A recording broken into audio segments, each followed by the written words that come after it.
For travel and adventure photographers, the 6D Mark II is the perfect step up into the world of full-frame photography. If you haven't already seen it, please check out our first video where we run over some of the basic functions of the 6D Mark II and some of the button features and where they are located. In this video, we're going to have a look at some of the advanced settings on the 6D Mark II to help you get the most out of your new camera. Let's get started. Like many EOS cameras, the 6D Mark II is equipped with a fully automatic shooting mode. So if you're unsure of settings to use, or you want to hand the camera to somebody else to take a quick photo for you, the auto setting is here to help. Next, we're going to have a look at some of the more advanced shooting settings on the 6D Mark II.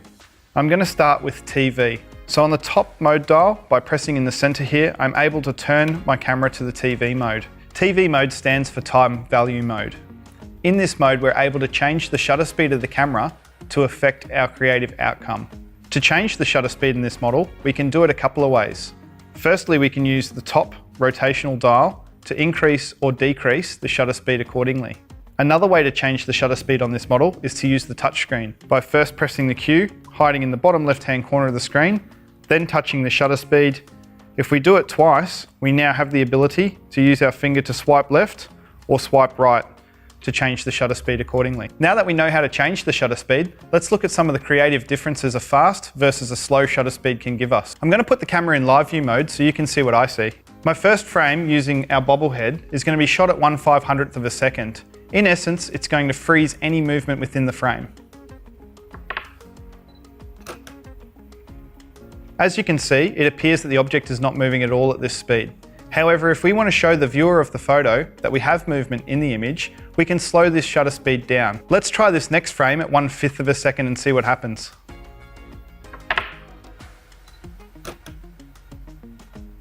As you can clearly see in playback, the bobblehead is moving. Whilst I'm in playback, I can also pinch zoom to magnify the object. Next, we're going to talk about aperture value. On the top dial, we can turn to the letters AV. This allows us to change our depth of field, really pushing the creative boundaries of our camera. Just like in TV mode, we can adjust our AV by using the top rotational dial to increase and decrease our aperture.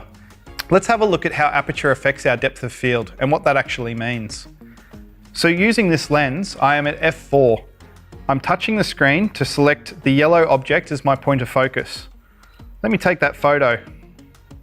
If we have a look in playback, you'll notice that the yellow object is in focus and the other three objects are out of focus. This is what we call shallow depth of field. Coupled together with the touchscreen, this is a great way to isolate a subject against the background. Perfect for portraits. On the other hand, let's try the opposite end of the spectrum and increase our aperture to f22. Let me take that same photo and let's have a look at the difference. Now you'll notice in playback, all four items are in focus. This is what we would call a broad depth of field. Very handy in landscape photography. There are two ways to change AF points on this camera. Firstly, if we use the live view function, it's as simple as touching the screen for the point where we would like the focus to be. Another way of changing AF points is when you're not using live view to be able to move that AF point around the screen when you're looking through the viewfinder. To do this, we use our autofocus point adjustment button located in the top right. By pressing this button, we now have access to the autofocusing screens. Being a touchscreen model, we can either simply touch the point where we want to change to, or alternatively, we can also use the up, down, left, right arrow keys to move the autofocus point to the position we would like it to be. Let's discuss the AF button. What does AF mean? It stands for autofocus, and what it does is changes the autofocus shooting modes. Let's have a closer look. Within the AF button, we have three options: one shot, AI focus, and AI servo. Let's take a closer look at these three options. Firstly, one shot. One shot is a locking focus method. What do I mean by that? In the one shot function, when we half press for focus, you'll often hear a beep signifying that the frame is in focus. This is now locked. It's just waiting for me now to push a little harder to release the frame. The next AF method to look at is AI servo mode. The big difference between one shot and AI servo is when I half press on the shutter release button, it's constantly tracking for focus within the group or single point of AF that I have selected. This is a great method for high-speed action, such as sport. The third AF option this camera offers you is AI focus. Let's have a closer look at what that means. Once you're in AI focus mode, you'll notice through the viewfinder in the bottom right-hand corner, the camera will display whether you're in one shot or AF focus servicing mode. AI focusing mode is a hybrid focusing mode. It allows the camera to decide whether you should be in one shot or AI servo. The 6D is equipped with an AF on button on the rear, also known as back button focus. What is this and how does it work? Let's have a closer look. So to start with, to identify the button, if you rest your right hand on the camera, you'll notice that there's a little button called AF on right next to your right thumb. The AF on button's easiest explanation to understand is it takes over the half press function of your shutter key. So if you're in AI servo mode tracking a subject in movement, it's much more comfortable to rest your thumb on that button constantly and then release the frame when ready. Let's take a look at white balance and how that affects our images. Here I am in live view so you can see what I see. At the moment the camera is set to auto white balance. What it's doing is it's taking a measurement of the light available in the room and it's making a decision based on the light that it sees to make the whites look white. Why is the white balance adjustable? There are two reasons why we might adjust the white balance. Firstly is if the auto white balance is not giving us the result that we're satisfied with. Alternatively, we can use a customized white balance to put a feeling or a mood across the photo to influence our viewer.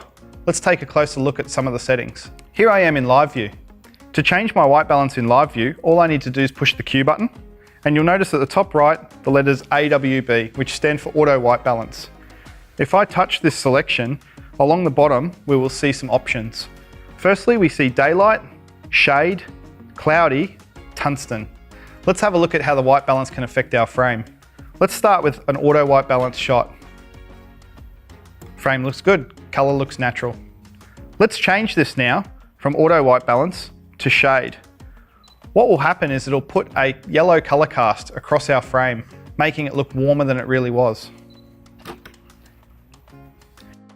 If I want to make the frame look cold, why not try changing your auto white balance to tungsten, which is signified by the picture of a light bulb. Instantly, we can see a cooling effect within the frame. Why don't you experiment with your white balance on your landscapes and portraits and see what the effect is yourself? Like all EOS cameras, we're able to change the exposure compensation. What does that mean? Regardless of the mode that we're in, whether that be program, TV or AV, we can still make a decision as to how bright or dark that frame should be. Here I have my scene, and the camera has made some decisions for me around shutter speed and ISO. If I look at this frame and I say it's too bright, I can use the rear wheel to turn the exposure down, and you'll notice in live view, the exposure becomes darker immediately. Another way to change exposure compensation is using the touchscreen. If I simply touch the light meter at the bottom, I can now swipe to the right to make it brighter or swipe to the left to make it darker. Let's have a look at drive modes and how we might use different drive modes for different situations. When we're in the drive modes menu on this camera, we see a number of options. The first option is single shooting mode. What this simply means is that when I depress the shutter release button once, it only takes one photo, even if I hold it for a length of time. Another option within the drive mode menu is high speed, continuous, also known as burst mode. The difference with burst mode is when I hold my finger on the button, it keeps shooting. This is really handy for action photographers, people shooting sport, for example. Another drive mode on this model is silent shooting mode. This essentially slows down the mirror box and shutter release mechanism to make as little noise as possible when taking a frame. Ideal for a sleeping baby. One of the other drive modes that you'll see here is a 10-second self-timer. This is particularly handy if you're trying to take a family portrait and you've got to be in it too. Pop the camera on the tripod, get your focus, release the shutter, the camera will count to 10 and then take the photo. Another self-timer mode that you'll notice is the 2-second self-timer. This is very handy for if you're doing long exposures and you've left your remote release cable at home. This allows you to trigger the camera, allowing it to count to 2 before taking the frame. The idea being you release the frame, let go of the camera, avoiding camera shake, and then the exposure begins. Another great feature in this model is the interval timer mode. For those who like to do time-lapse photography, I'm going to show you how to access it. To get to our interval timer, we just use the menu button, navigate to our red menus, and if we come across to menu number 4, you'll notice that the very first option is an interval timer. We enable this simply by using the scroll wheel or the touch screen. Before I hit enable though, you'll notice that there is an ability to push the info button to set up some more detail. What we're allowed to do in here is we can change the time between shots. This is represented in hours, minutes, and seconds. It's currently set to take a photo every 10 seconds. The number of shots now needs to be determined, and we can select anything from 1 photo to 99 photos. If we need to do more than 99, we simply change this all the way down to 00, which becomes unlimited. The only limits on this then is the charge in the battery and the size of your memory card. Otherwise, it'll keep shooting. If you're not sure if you've successfully entered into velometer timer mode, if you look at the top screen, over by the shot count, you'll notice a little symbol that says timer. If you can see this, you're ready to go. 2 ways of stopping the interval timer. Firstly, there's the on-off method. Simply turn the camera off and turn it back on. The timer mode will now be disabled and you'll be ready to shoot as normal. Another way to disable the timer mode is simply re-enter the menu system and change the option to disabled. What if you want to do long exposures? Not only has this model got a bulb mode, it also has a digital timer built into the menu system, which gives us the customization that we're after to plug in a specific time in minutes, hours, and seconds. Let's have a look at how to change it. So to change my bulb timer, again, all I need to do is go into my menu, and you'll notice right below where we were playing with interval is the bulb timer. We can enable this, but before we do, again, we can press the info button to be able to select a specific time. This is shown in hours, minutes, and seconds. For example, it's currently set up to do a 2-minute and 1-second exposure.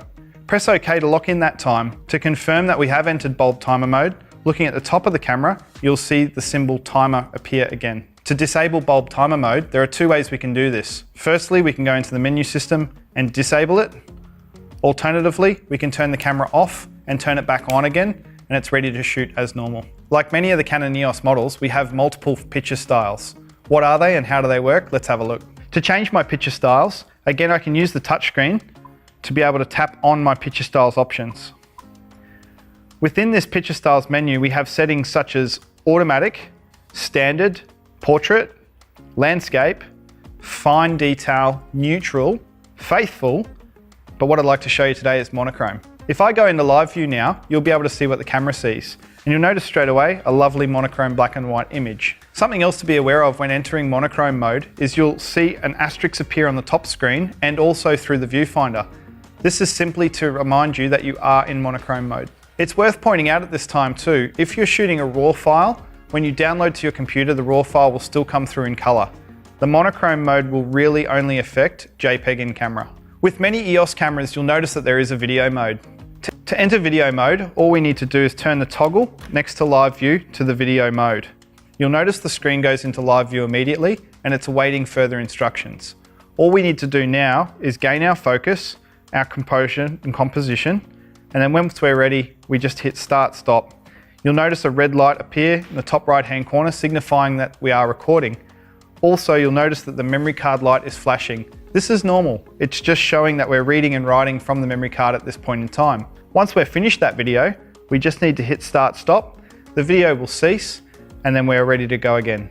There's another way to do a time lapse with this model also. We can do a time lapse movie. To do this, we just need to put the camera into movie mode. The next step is to go into our menus. And if we look across to our red menu number 5, you'll notice that there is a time-lapse movie option. If we now enable this option, it gives us 2 settings to select from to begin with. Firstly is 4K or Full HD. This is referring to the output resolution of the camera. Let's try 4K to start with. Once we've enabled our time-lapse movie function, all we need to do then is tell it what interval we would like. At the moment, I've got it set for 3 seconds. The number of shots total in the sequence. Mine's set to 300. You'll notice down the bottom here, it gives us some great information. So right now it's telling me on the left-hand side that it's going to take just under 15 minutes to complete that sequence. On the right-hand side, it's telling me that the playback of that sequence will be 12 seconds.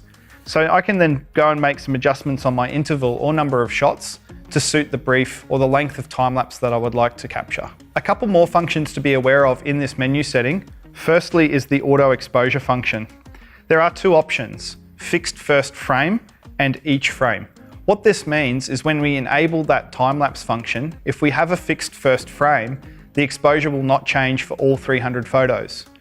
If I select the each frame option, it will actually meter for each frame individually. An example of this would be a fixed first frame sunset time-lapse would eventually fade to darkness, as where in each frame option, the camera would adjust the ISO accordingly to give us that sunset with all the detail in the foreground. The other two options here is LCD auto off.